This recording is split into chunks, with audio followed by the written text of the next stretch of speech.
إلى النبي محمد صلى رسول الله صلى الله عليه وسلم وكافة الأنبياء والمرسلين ولجميع المسلمين والمسلمات والمؤمنين والمؤمنات وخصوصا إلى حضرة الشيخ بن عطاء الإسكندري شاء الله لهم الفاتحة.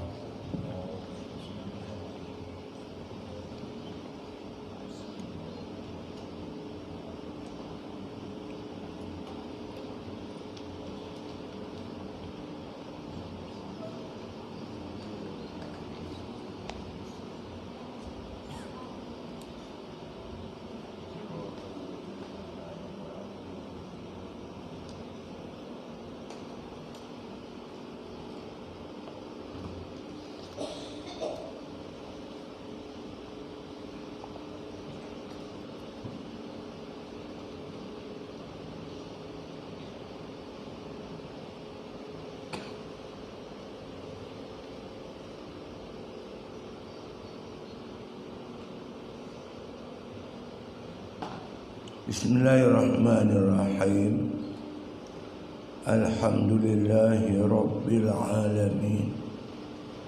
Wassalatu wassalamu ala asyrafil anbiya wal mursalin wa ala alihi wa sahbihi ajma'in.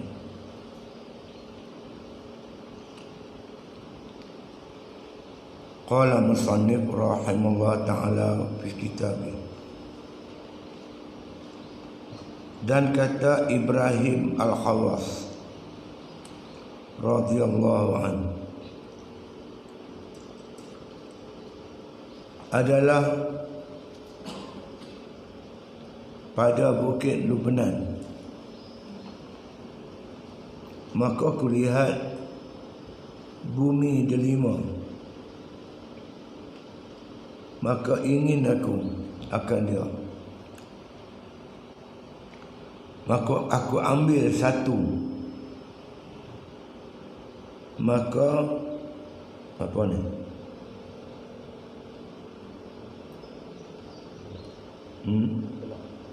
Apa ni? Belah. Maka aku belah. Aku belah akan dia. Maka aku makan masam. Ku tinggalkan delima itu. Maka lalu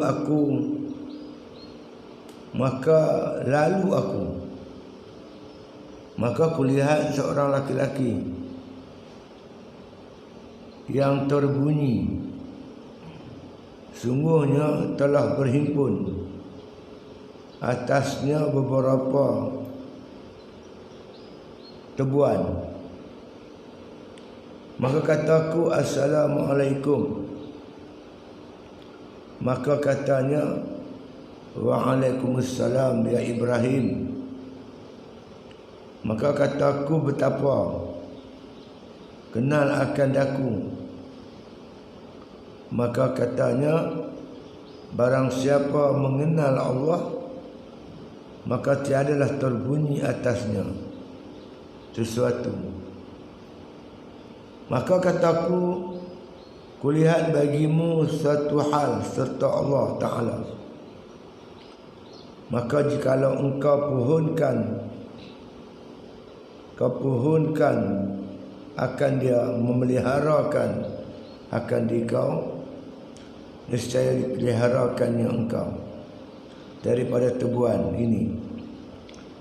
Maka katanya, dan kulihat bagimu sesuatu hal serta Allah Ta'ala. Maka jikalau engkau pohonkan akan dia, akan pelihara akan dikau, nescaya dipeliharakannya engkau daripada syahwat delima. Kerana sengat delima itu didapat sakitnya di dalam akhirat, dan sengat tebuan itu didapat sakitnya dalam dunia. Ini sambung berkaitan dengan adab. Jadi ahli sufi amat menjaga adab makan, semua ada adab lah. Bila berhadapan dengan orang faqih, semua penuh dengan adab-adab. Kenapa mereka jaga adab? Kerana takut apabila menyalahi adab atau jahat adab, kemungkinan berlaku istidrak. Ini cerita Ibrahim Al-Khawas.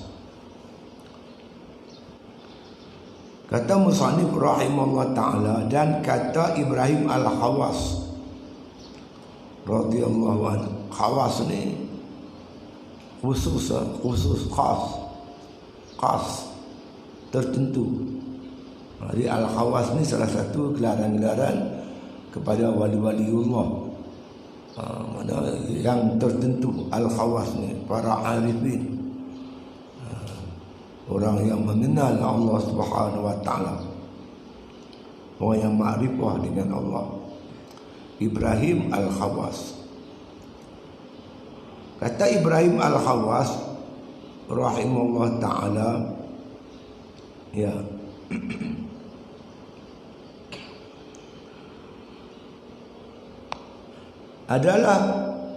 adalah pada Bukit Lubnan, ketika dia berada di Jabal Lubnan.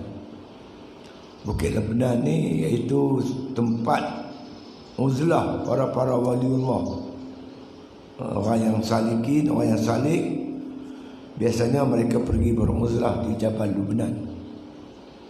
Kalau kita di sini tu apa nama dekat gurun tu, apa nama? Dekat gurun tu ada satu gunung Jerai. Gunung Jerai. Dulu tempat orang uzlah. Dululah, tak boleh lah. Lah ni di situ kalau kita pergi nak uzlah tak dapat dah. Laki-laki, perempuan pergi duduk situ. Orang buat benda pelik-pelik. Di akhir zaman ni sukar kita nak cari tempat yang selamat untuk kita beribadat. Zaharal fasadu fil barri wal bahr bima kasabat aydin nas. Rosak di lautan daratan hasil tangan manusia. Manusia lebih cenderung ke arah merosakkan alam ni dengan perkara-perkara maksiat. Dulu Jabal Lubnan tempat orang beruzlah melakukan ibadat. Jabal Lubnan lah ni, Masya Allah lah. Jadi ketika itu, masa tu Ibrahim Al-Khawas berada di Jabal Lubnan, Bukit Lubnan. Maka aku lihat buah delima. Ketika itu dia nampak ada buah delima, pokok delima, ada buah delima. Ada buah delima. Kemudian dia ambil buah delima tu. Maka ingin aku akan dia. Tengok buah delima tu berkenan. Dia belah sana tu buah delima dia besar-besar. Bukan delima kita ni kecil-kecil, dia besar-besar. Delima dia. Buah delima, tengok ada pokok delima, ada buah delima. Hati dia teringin. Teringin dia tu.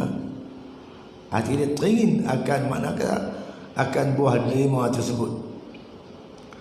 Maka aku ambil sebiji. Maka aku belah akan dia. Ambil sebiji, belah. Belahlah buah delima tu. Teringin nak makan. Maka aku makan. Dan dia belah, ada buah-buah delima isi di dalam tu. Dia pun ambil makan. Bila dia makan, ya, aku makan masam, asal masam. Ku tinggalkan delima itu. Bila dia makan asal masam, dia telingai, tak jadi. Mula-mula teringin nak makan, dia ingat mana? Bila makan jadi masam, asal masam, dia tinggal. Delima ni ada manis, ada masam. Kan, mempelam, limau, ada yang manis, ada yang masam. Delima pun ada manis, ada masam. Bila dia makan-makan, dia rasa masam. Bila masam, dia tinggal. Jadi Allah Ta'ala jadikan manis dan masam tu ada hikmat. Masam pun ada faedah dia. Bagi orang yang mengidap darah tinggi, penyakit darah tinggi, baginya masam tu penawar. Masam tu penawar bagi penyakit darah tinggi, kan? Kencing manis dan sebagainya, kan? Kalau yang manis pula dia datangkan penyakit. Dia makan masam, dia tinggal. Ya. Ku tinggalkan delima itu. Maka lalu betul jalanlah. Maka ku lihat seorang laki-laki. Ya. Dia tinggal buah lima tu. Dia jalan, dia jumpa seorang laki-laki. Laki-laki ni yang tersembunyi. Mana duduk seorang-seorang lah, uzlah. Tempat ibadat dalam seorang. Nampak seorang lelaki duduk seorang-seorang. Ya. Sungguhnya telah berhimpun atasnya beberapa tebuan. Dia tengok ada laki-laki ni ada mendatang tebuan hurung kepala dia. Hurung badan dia. Jadi mana dia tengok laki-laki tu duduk seorang-seorang, dia tebuan hurung kepala dia, badan dia. Ya.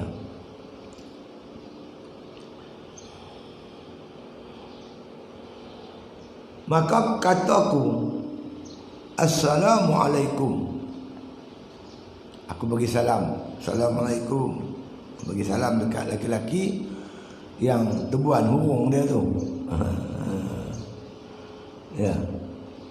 Maka katanya, Waalaikumsalam. Dia jawab salam. Ibrahim Al-Khawas. Assalamualaikum. Waalaikumsalam ya Ibrahim.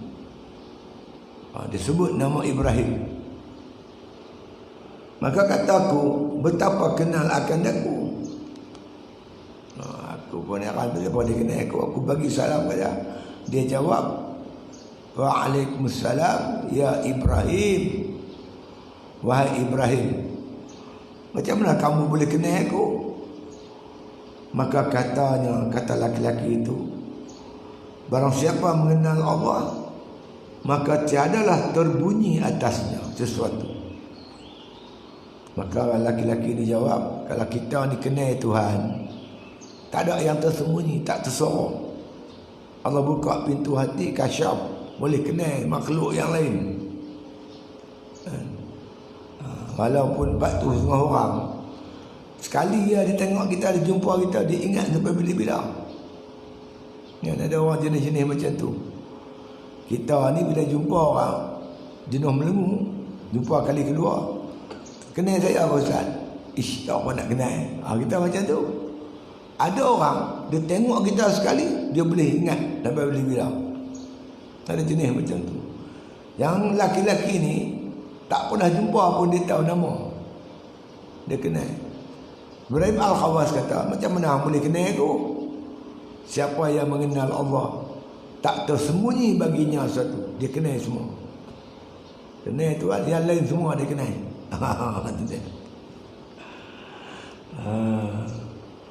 Maka katanya, barang siapa mengenal Allah, maka tiadalah terbunyi atasnya sesuatu. Maka kata Ibrahim Al-Khawas, kulihat bagimu sesuatu hal serta Allah. Aku tengok orang ni orang hebat, kan? Aku orang kenal keadaan, tengok duduk seorang-seorang uzlah. Mana hal keadaan kamu ni baguslah, dekat dengan Allah, kan? Orang yang beriman dengan Allah, orang yang ma'rifah akan Allah Ta'ala, kan? Maka jikalau engkau pohonkan akan dia, kau minta akan Tuhan memeliharakan akan dikau, kau berdoa kepada Allah, mohon kepada Allah supaya Tuhan pelihara engkau, nescaya dipeliharakannya engkau daripada tebuan ini. Kalau minta kat Tuhan, berdoa, Kemungkinan besar terpelihara daripada gigitan tebuan ni. Tebuan urung kepala, urung badan ni. Jadi dijawab orang. Ya. Maka katanya, dan kulihat bagimu sesuatu hal serta Allah. Engkau juga bagus hubungan kau dengan Allah. Aku tampak rapat dengan Tuhan, takharub dengan Allah. Ya. Tidak. Ya. Maka jikalau engkau pohonkan akan dia meliharakan engkau daripada maka jikalau engkau pohonkan akan dia memelihara akan dikau, nescaya dipeliharakannya akan engkau daripada syahwat delima. Aku tengok hang ni hebat, bagus. Kalau engkau berdoa pada Allah Ta'ala, mohon pada Allah, minta Tuhan pelihara engkau, nescaya Tuhan pelihara engkau daripada delima. Dia tahu yang kawan ni teringin nak pada delima, bila ambil delima masam. Lima ni yang buang, tak ambil. Jadi memilih yang manis itu syahwat. Kan? Jadi makna kalau hang minta kat Tuhan, maka sudah tentulah Allah peliharakan engkau daripada syahwat delima tadi. Nak pilih delima. Kan? Lima yang manis. Ya. Maka kata lagi laki-laki tersebut, ya,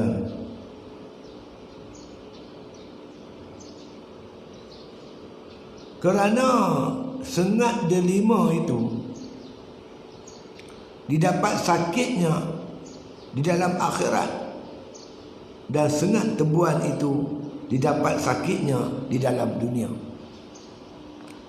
Makna sengat kesan daripada gigitan tebuan tu, itu sikitnya, itu setakat dunia ya. Tapi sengat syahwat, sengat delima ni sampai akhirat. Makan kerana syahwat, makan nak sedap, kan? Hidup kerana syahwat, kerana nafsu. Sesuatu ini, sengatan nafsu tu dia amat bahaya, akan memberi kesan kepada orang yang beribadat, orang yang abid kepada Allah Subhanahu wa taala. Dia laki-laki ni kata, bagi aku sengat delima tu lebih bahaya daripada sengat tebuan. Sengat kita gigit tebuan, kita pergi klinik, dia cucuk, dia bagi satu injection, sat lagi hilang. Biasa kena sikit sengat tebuan. Saya tengah naik motor satu hari tu, tiba-tiba naik motor tu, tebuan tu masuk dalam baju, dia gigit badan ni, sakit. Lari pergi klinik, dia cucuk jarum, tak lagi hilang. Sengat tebuan satnya sekejapnya. Tapi sengat nafsu ni, ada manusia hidup layan hawa nafsu, makan nak sedap, tidur nak lena, bercakap nak gabung, maka habis masa hidup dia melayan nafsu hingga lupa beribadat kepada Allah Subhanahu wa taala. Sengat itu jauh lebih bahaya, kata laki-laki ni, daripada sengat tebuan. Itu dia. Adab depa macam tu, nak makan pun beradab. Makan delima kalau kena masak masak makan pi. Kerana masam pun ada faedah, manis pun ada faedah. Bukan yang manis saja, yang masam. Kalau kita makan dengan cara memilih nafsu, makan nak yang sedap dia, yang tak sedap kita tak mahu. Sedangkan tujuan makan bukan nak bersedap-sedap, kerana nak beribadat kepada Allah Subhanahu wa taala. Jadi mereka jaga adab sampai peringkat tu. Itu kata Ibrahim Al-Khawas. Dan kata Abu Sulaiman radhiyallahu anhu, meninggalkan syahwat daripada segala syahwat nafsu itu terlebih memberi munafaat hati daripada puasa setahun dan mendirikan ibadat di dalamnya. Ini kata Abu Sulaiman radhiyallahu anhu. Jadi kita bermujahadah dengan meninggalkan satu syahwat daripada beberapa syahwat. Macam-macam lah syahwat ni, keinginan nafsu ni kan. Di sudut makan ada syahwat, sudut pakaian ada syahwat, sudut tempat tinggal ada syahwat, semua ada syahwat. Makan, bercakap pun ada syahwat kan? Jadi kita meninggalkan satu kehendak syahwat daripada berbagai-bagai syahwat lebih baik daripada beribadat, makna kata setahun, berpuasa setahun, dan mendirikan makna kata ibadat di malamnya. Setahun siang kita berpuasa kan? Malam kita bangkit bangun malam dengan kita bermujahadah meninggalkan satu syahwat. Itu lebih baik, kata Abu Sulaiman. Kerana syahwat ni dia punya kesan dia besar. Macam ada hari ni untuk merebut jawatan Perdana Menteri. Berjuang bukan kerana Allah, bukan kerana Islam, berjuang kerana nak jadi Perdana Menteri. Hubul jah. Hub ni macam-macam. Ada hubul dunia, ada hubul riasa, ada hubul jah. Ada orang berjuang kerana cinta dunia. Ada orang berjuang kerana hubul jah, nak glamour, nak masyhur. Ada berjuang nak jadi riasah, jadi kepala, ketua. Jadi macam-macam ni semua. Hub ni semua nafsu. Kalau kita berjuang kerana Allah, jadi ahli biasa pun tak apa. Jadi orang biasa. Jadi orang biasa ni lebih mudah. Orang tak kenal kita mudah nak jaga hati kita, nak jaga keikhlasan. Kalau kita jadi pemimpin, jadi orang besar, cukup payah nak kawal hati tu. Bila matlamat kerana Allah, mudah kerja buat kita. Tapi kalau kerana nak jadi ketua, apa pun tak tahulah. Macam tu ada ni lah. Bahaya. Cukup takut. Keadaan yang macam ni. Ini sebab itu bersungguh-sungguhlah ahli sufi bagi mereka itu memberi tumpuan mujahadatun nafs, mujahadah menentang hawa nafsu. Kerana di dalam tindak tanduk kita semua disertai oleh hawa nafsu. Bila kita buat dengan nafsu, rosaklah kita. Sebab itu kata Abu Sulaiman, makna kata lebih baik daripada puasa setahun dan mendirikan ibadat di dalamnya. Dan kata setengah mereka itu, barang siapa sukacita pada sesuatu daripada barang yang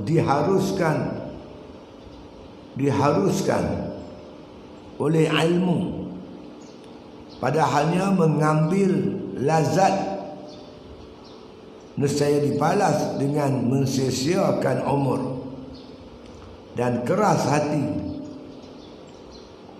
dan telah cinta pada dunia. Kata setengah daripada ahli sufi, ya,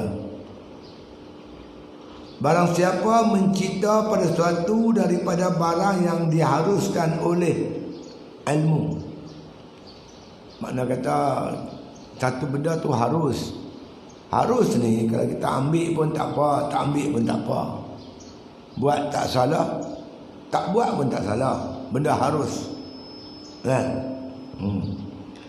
Tapi dia ambil benda harus ni, dia padahal mengambil lazat. Tujuan mengambil yang harus ni kerana berlazat-lazat, kerana sedap, selesa kan. Biasalah tu, kalau kita makan nak sedap, apa-apa pun kita pilih yang menyeronok, makanlah. Benda tu harus, tapi tujuan kita ambil bukan tujuan nak buat ibadat, bukan kerana dia tu penting, perlu untuk membantu ibadat kita, tapi kita ambil dia atas jalan bersedap-sedap, berlazat-lazat, berseronok-seronok kan. Lah ni biasalah iklan Semua yang seronok. Tilam tu macam tidur di udara. Bayangkan kita tidur, pilih tilam tidur macam tidur di udara. Bila nak makan subuh?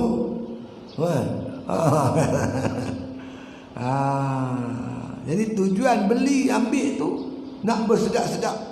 Walaupun ianya harus. Siapa ambil macam tu, kata setengah daripada makna kita kata ahli sufi ni kata ya. Ya.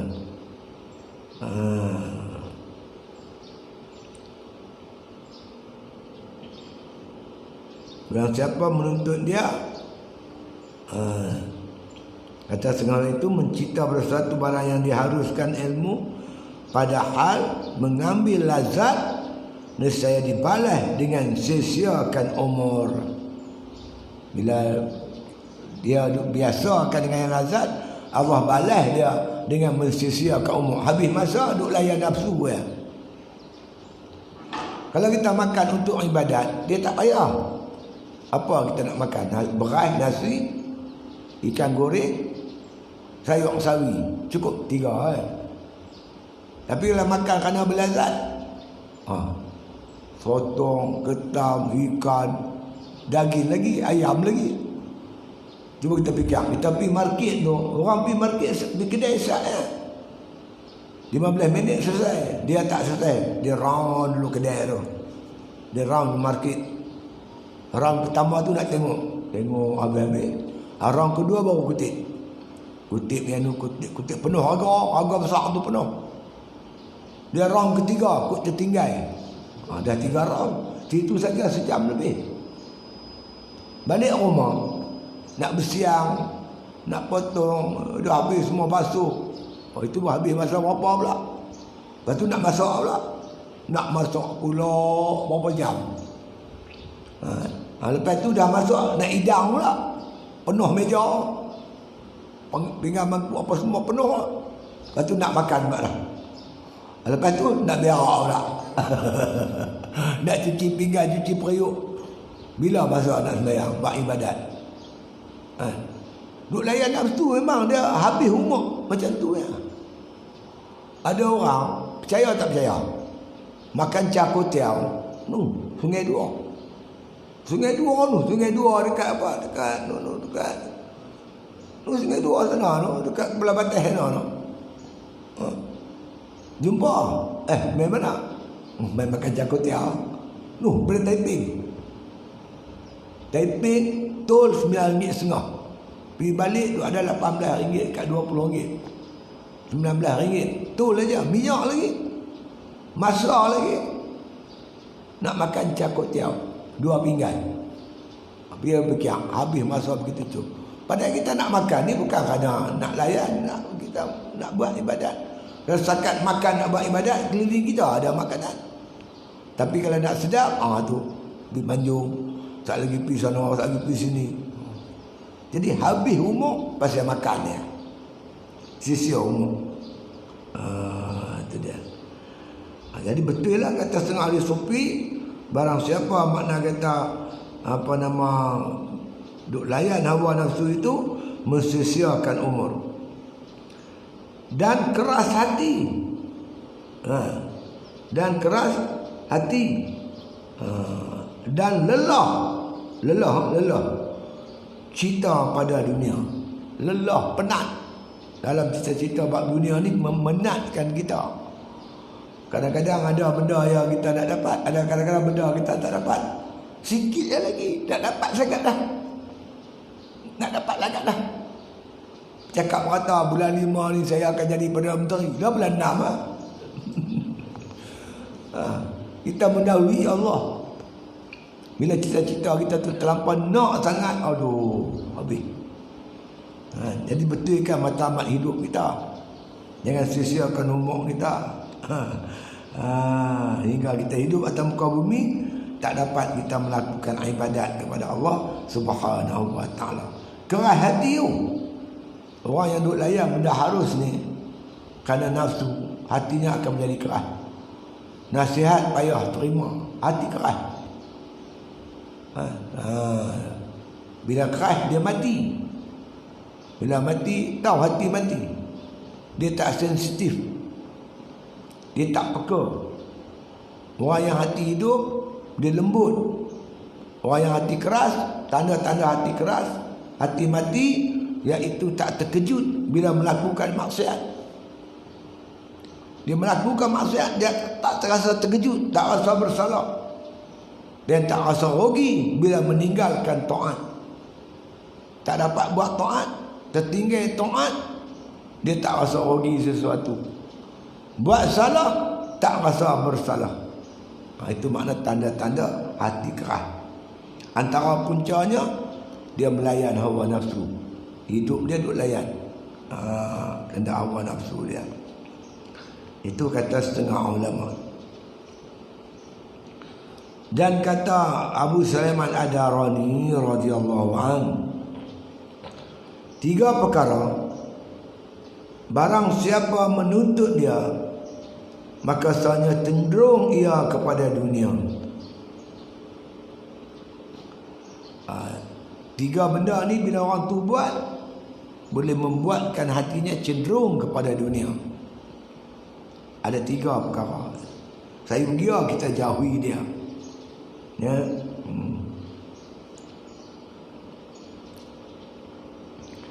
Apa dia? Iaitu menuntut rezeki. Jadi hidup dia ni tak habis-habis bab rezeki, cari rezeki. Rezeki ni kita bekerja lah, tak ada masalah kita kerja. Nak berniaga lah. Nak pergi kita nelayan, nak pergi ke laut, pergilah. Kalau kita sebagai petani nak buat kerja lah, tak ada masalah kerja. Bukan tak boleh bekerja pula. Kerana pada awal hari tu ni Syekh Ibn Atta sebut awal dah. Dalam bab rezeki ni dia ada 2 jenis manusia.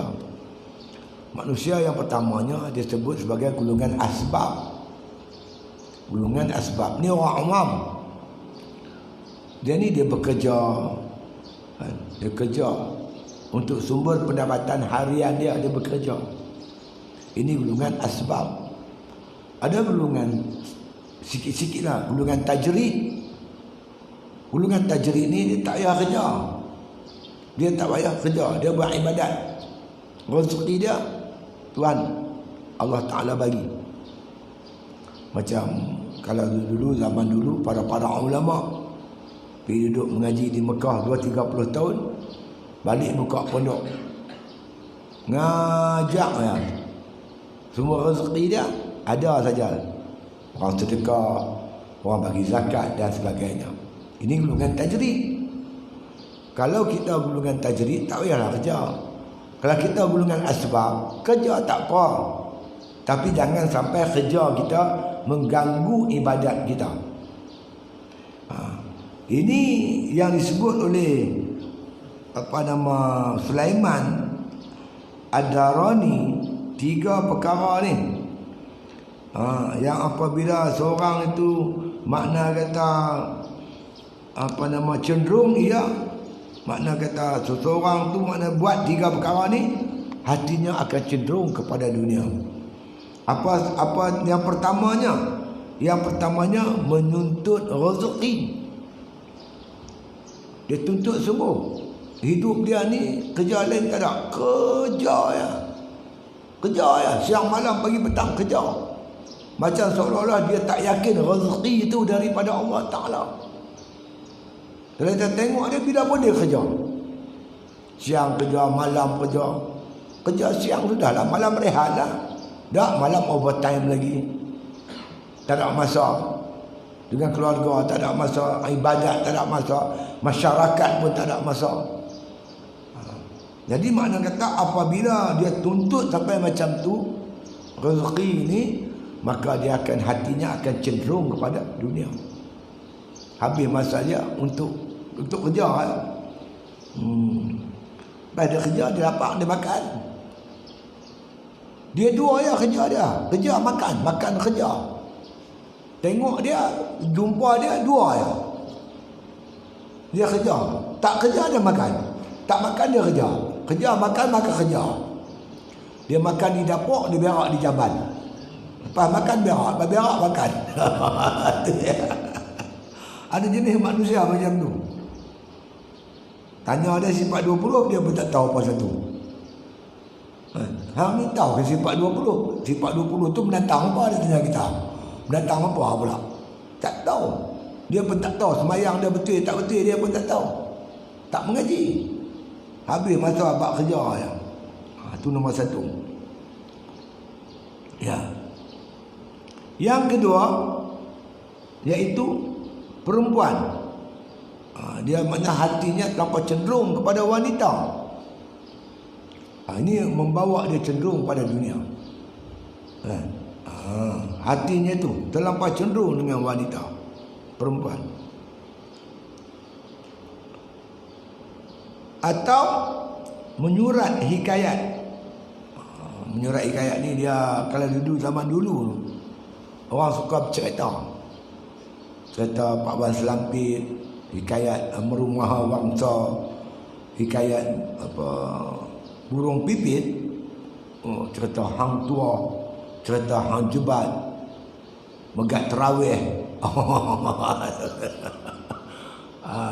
Zabala ni suka duk ni, suka duk type tu Facebook tu, suka duk tulis. Kan dia kerja apa? Itu yang kerja dia. Berdepan dengan laptop dia tu, berdepan dengan handphone dia tu, tak boleh buat kerja apa dah. Itu pun gulungan hikayat. Tu dia. Penuh kepala dia fikir tu pasal isu-isu. Macam dia ni menteri sangat dah. Kami lagi. Habis masa dengan berhikayat. Nah. Dia. Maka orang yang macam ni kata musannif rahimahullah ta'ala. Ya. Dan katanya cara kulihat seorang daripada sahabat kami yang beristeri, maka tetap ia atas martabatnya. Ini kata Ibrahim Adarani dalam ada kami sahabat-sahabat kami ahli sufi ni, apabila dia beristeri, dia berkahwin, maka makna dia tak boleh istiqamah di atas perjalanan dia tu. Perjalanan dia sebagai seorang ahli sufi. Maknanya bila lepas berkahwin dia berubah. Ibadat makin kurang, ilmu makin kurang. Ada setengah yang macam tu. Ada setengah pula lepas beristeri dia lebih komited pun ada juga. Kan? Lebih istiqamah pun ada juga. Tapi kebanyakan sahabat-sahabat kami lepas berkahwin, lepas beristeri, dia tak dapat nak beristiqamah di atas jalan dia. Itu kadang-kadang bahaya kahwin. Bahaya berkahwin. Berkahwin itu boleh mengubah makna kata kehidupan dia. Dan jalan istiqamah dia tu. Banyak dia jadi macam tu.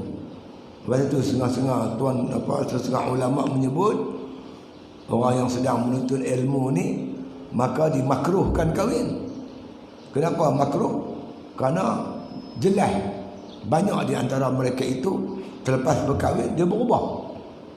Apa tak berubah nak fikir ni pasal nak cari rumah. Kalau dulu belum kahwin duduk mana pondok om tak apa. Bila kahwin fikir pasal rumah, pasal pendapatan. Lepas tu main anak pula, fikir pasal anak pula. Jadi dia akan mengganggu makna kata perjalanan dia itu. Jadi itu sebab itu setengah-setengah guru dia kata dia larang muridnya, kecuali yang memang mempunyai kemampuan untuk berumah tangga. Kalau tidak, dia akan mengganggu seseorang itu.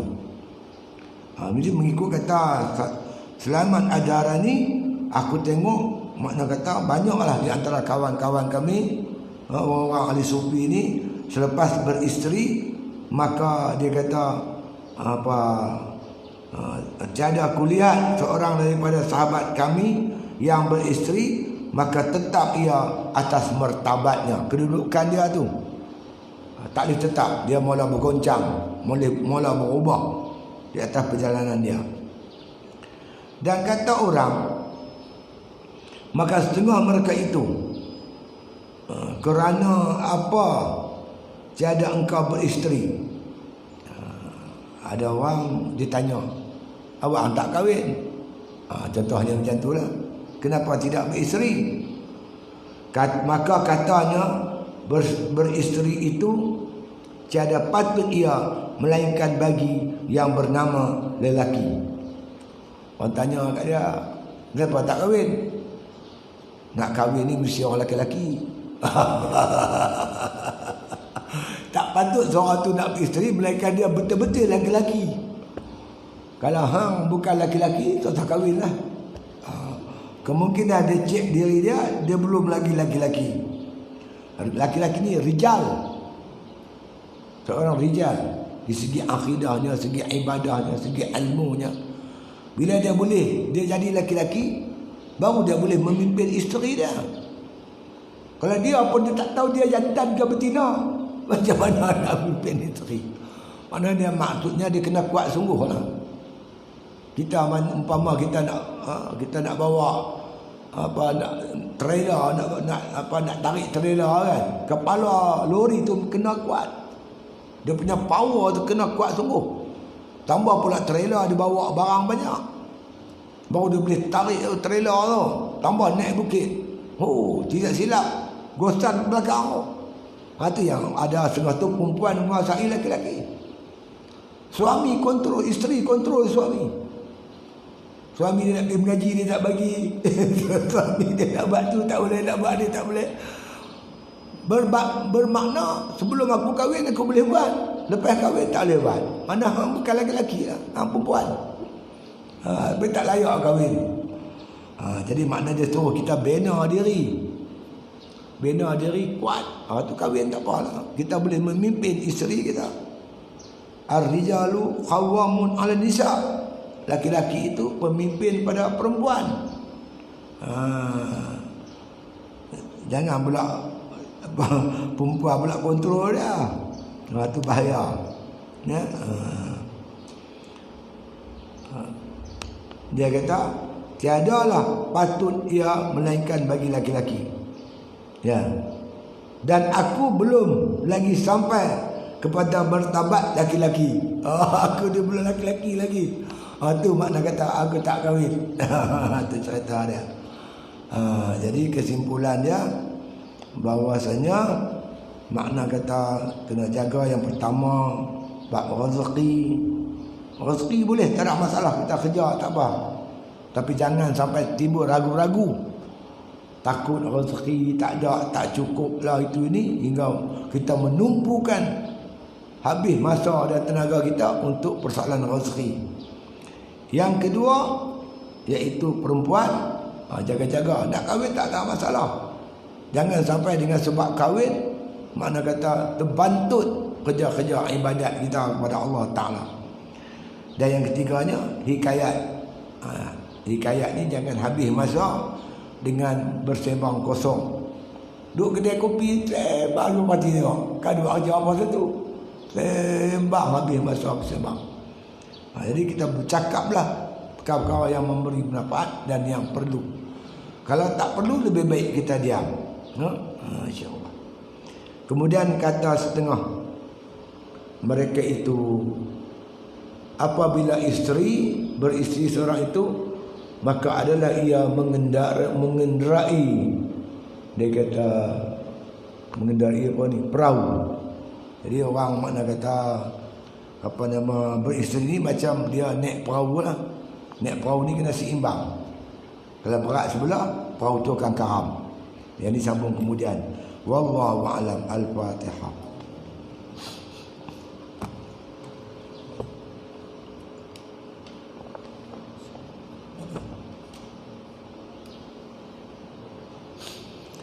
Bismillahirrahmanirrahim. Alhamdulillah bil alamin.